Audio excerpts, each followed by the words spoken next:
আপনারা কি জানেন যে বাংলাদেশের অধিকাংশ ইমাম মুয়াজ্জিনরা কোরবানি দেন না? জানেন আপনারা? অনেকে হয়তো জানেন না। বাংলাদেশের অধিকাংশ ইমাম মুয়াজ্জিনরা কোরবানি দেন না, কিন্তু কেন দেন না? ঢাকার ইমাম মুয়াজ্জিনদেরকে আপনারা দেখে পুরো বাংলাদেশের চিত্র একরকম মনে করবেন না। এই যে কোরবানির ওয়াজ হুজুররা করে, আপনাদেরকে সচেতন করে, মুয়াজ্জিন সাহেবরা আপনাদেরকে সচেতন করে, কিন্তু কোরবানি কেন দিচ্ছে না? একটাবার কল্পনা করেছেন? পরশুদিন আমার একটা প্রোগ্রাম ছিল পরিবর্তন ফাউন্ডেশনের বগুড়ায়, 400-450 আলেম এসেছিলেন। মনোহর ভাই আয়োজন করেছিলেন। তাদের স্বাবলম্বীকরণ প্রকল্প এবং দায় নির্বাচনের ক্ষেত্রে করণীয় কি, শীর্ষক আলোচনায় আমিও অংশগ্রহণ করেছিলাম। 5 জন ইমামকে আমি জিজ্ঞেস করেছি, আপনাদেরকে এই দিনাজপুর, রংপুর, ঠাকুরগাঁও, পঞ্চগড়, কুড়িগ্রাম, নাগেশ্বরী এইদিকে বেতন দেয় কত মসজিদে? হুজুর বেতন দেয় 3000 টাকা।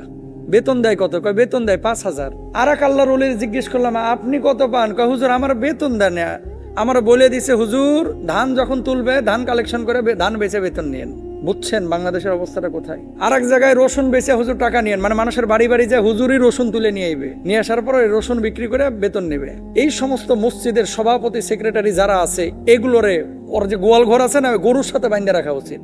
আপনি ভাই মসজিদ কমিটি বা মসজিদ চালাইতে পারেন না, আপনি মসজিদের কমিটি হন কেন? একটা মসজিদের ইমামের বেতন 3000 টাকা আপনি নির্ধারণ করেছেন। আপনি নিজে কল্পনা করেন তো আপনার পরিবারটা চালাইতে কত টাকা লাগে। তো আপনি যদি ইমামের দুঃখটা না বুঝেন, আপনি যদি খতিবের দুঃখ না বুঝেন, মুয়াজ্জিনের দুঃখ না বুঝেন, আপনি কমিটি হওয়ার উপযুক্ত না। যে মানুষটা বেতন পায় 3000, বাংলাদেশের অধিকাংশ ইমামদের বেতন, ঢাকা শহরেই তো 10 থেকে 15,000 টাকা, খতিবদের বেতন 20,000, 25,000। সবচাইতে ভালো মসজিদ যেগুলো, এগুলোর বেতন হচ্ছে 25,000-এর মধ্যে। এরা হয়তো বা টাইনা টুইনা ছাগল টাগল কোরবানি দেয়, কিন্তু গ্রামগঞ্জে যে হুজুররা আছে, কোরবানি দিব কি?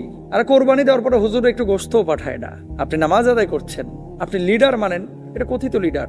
আপনার জানাজাটা কিন্তু ইমাম সাহেব পড়ায়, আপনার বিয়েটা আপনার ইমাম সাহেবই পড়ায়, আপনার ছেলে মেয়েকে দিন শিখায় কিন্তু ইমাম সাহেবই। এলাকায় বিশাল একটা কর্মযজ্ঞের আঞ্জাম কিন্তু ইমাম সাহেবরা দেয়, মুয়াজ্জিনরা দেয়। আর্থিক সচ্ছলতা তাদের নেই। হ্যাঁ, এখানে আমাদের ইমামদেরও দোষ আছে। এই যে মসজিদে একটা ঢোকার পরে চিন্তা করে এটাই আমার দুনিয়া। কেন রে ভাই? ইমামতের পাশাপাশি কি ভ্যানে সবজি বিক্রি করা যায় না? ইমামতের পাশাপাশি কি করা যায় না? আমি তো ফেসবুকে বিজ্ঞাপনও দিয়েছি। যদি এরকম কোন উদ্যোক্তা থাকেন যে হুজুর আমি আতর বিক্রি করবো, আমি মধু বিক্রি করবো, আমি এই সবজি বিক্রি করবো, আমার হোয়াটসঅ্যাপে নাম্বার দেওয়া আছে, আমার সাথে যোগাযোগ করেন, আমি আপনার জন্য দায়িত্ব নেব ইনশাল্লাহ। আমি তো ওপেন ঘোষণা দিয়েছি এবং দিচ্ছিও আলহামদুলিল্লাহ। কেন এই কথাগুলো বলতেছি?